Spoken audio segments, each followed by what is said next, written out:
Sowji cinema release అయ్యింది. Cinema బాలేదని public talk లో చెప్పిన జనాలు బంకచెక్కలు కూడా వినకుండా సినిమా థియేటర్ కి వెళ్లి అయితే సినిమానైతే అంత ఆనం అయితే చూస్తున్నారు. మరి ఏంటి చేస్తున్నారో నాకైతే అర్థం కావట్లేదు, కానీ వాళ్ళకే తెలియాలి.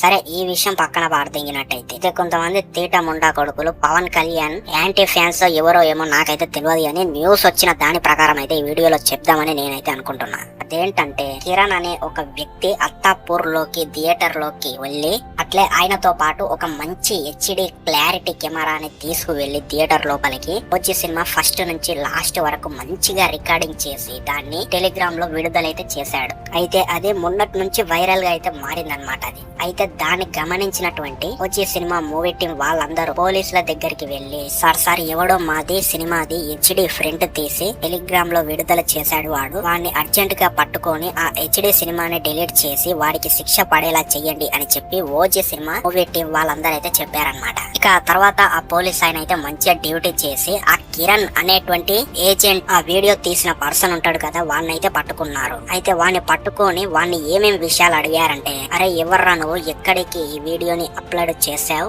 ఇంకా నీ వెనక ఇంకెంతమంది బ్యాచ్ ఉంది అని అడిగితే వాడు చెప్పిన విషయం ఏమిటి అంటే, నా వెనకాల ఏం బ్యాచ్ లేదు, కానీ నా పైన ఉన్న బ్యాచ్ అయితే ఉంది. వాడే తమిళనాడులో ఉంటాడు, వాడు కరూర్ లో ఉంటాడు, వాడి పేరు ఇన్స్పెక్టర్ రాజు అంట. ఇక వెంటనే ఈ ఏజెంట్ గాన్ని అలాగే ఆ సివిల్ రాజు గాన్ని ఇద్దరిని పట్టుకొని బొక్కలో అంటే జైల్లో తోశారు. ఇక వాళ్ళ ఫోన్లు చూస్తే ఓజీ సినిమానే కాదు ఇంకా చాలా సినిమాలు కూడా ఇదే విధంగా జరిగాయి అని వాళ్ళ ఫోన్లు చూసి ఆ పోలీసు వాళ్ళు అయితే కనిపెట్టారనమాట.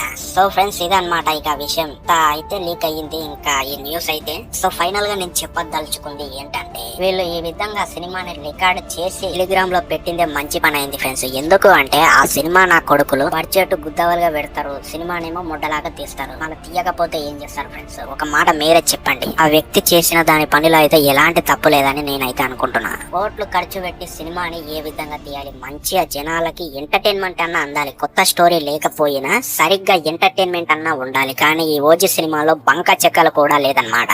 అండ్ ఇక మీకు ఒక డౌట్ రావచ్చు, ఏంది బ్రో ఆడు వీడియో ఎందుకు వెళ్లి తీసాడు, అసలు మూవీ రూల్స్ లోనే సినిమాలు వస్తాయి కదా అని మీరు అనొచ్చు అనమాట. అయితే పైరసీ హెచ్డి ఫ్రంట్ అంటే ఇది. వాడు వెళ్లి తీసుకువెళ్లి ఇక్కడ రికార్డ్ చేసినటువంటి కెమెరా మామూలు కెమెరా కాదనమాట. అంటే ఇప్పుడు మనం మూవీ రూల్ లో చూస్తాం కదా, ఇప్పుడు జనాలు వరలుతుంటారు, అక్కడెక్కడ తిరుగుతుంటారు. అదే విధంగా అక్కడ కనిమా చూస్తున్నప్పుడు కొంచెం షాడో లాగా వస్తుంటది కదా, ఇట్లా బ్లాక్ కలర్ వైట్ కలర్ ఇట్లా స్క్రీన్ డిమ్ అయినట్టు ఇట్లా వస్తుంటది కదా, అలాంటిది అయితే ఈ కెమెరా తోటి తీస్తే అయితే రాదనమాట. వాడు అలాంటి కెమెరాని తీసుకువెళ్లి అక్కడ రికార్డ్ చేసి డైరెక్ట్ టెలిగ్రామ్ వెబ్సైట్ లో అయితే రిలీజ్ చేసి దెంగాడు. తర్వాత అందరూ ఆ వీడియోని చూసి మంచి పని చేసావురా బేటే, మా పైసలు మిగిలిచ్చావని అందరూ కూడా ఫన్నీగా అయితే అంటున్నారు. మరి మీకేమనిపిస్తుంది ఫ్రెండ్స్ అసలు ఈ వీడియో ద్వారా అనేటువంటిది డెఫినెట్లీ కింద కామెంట్ సెక్షన్ లో చెప్పండి. అలాగే మన వీడియో మన ఛానల్ ని ఇంకెవరైతే లైక్ చేయలేరో సబ్స్క్రైబ్ చేయలేరో వెంటనే వెళ్ళి లైక్ అండ్ సబ్స్క్రైబ్ చేసి నన్ను సపోర్ట్ చేస్తారని ఆశిస్తున్నాను. సో మరి ఉంటా ఇంకో చక్కటి కంటెంట్ తోటి మళ్ళీ కలుద్దాం. అప్పటి వరకు సైనింగ్ ఆఫ్, బై.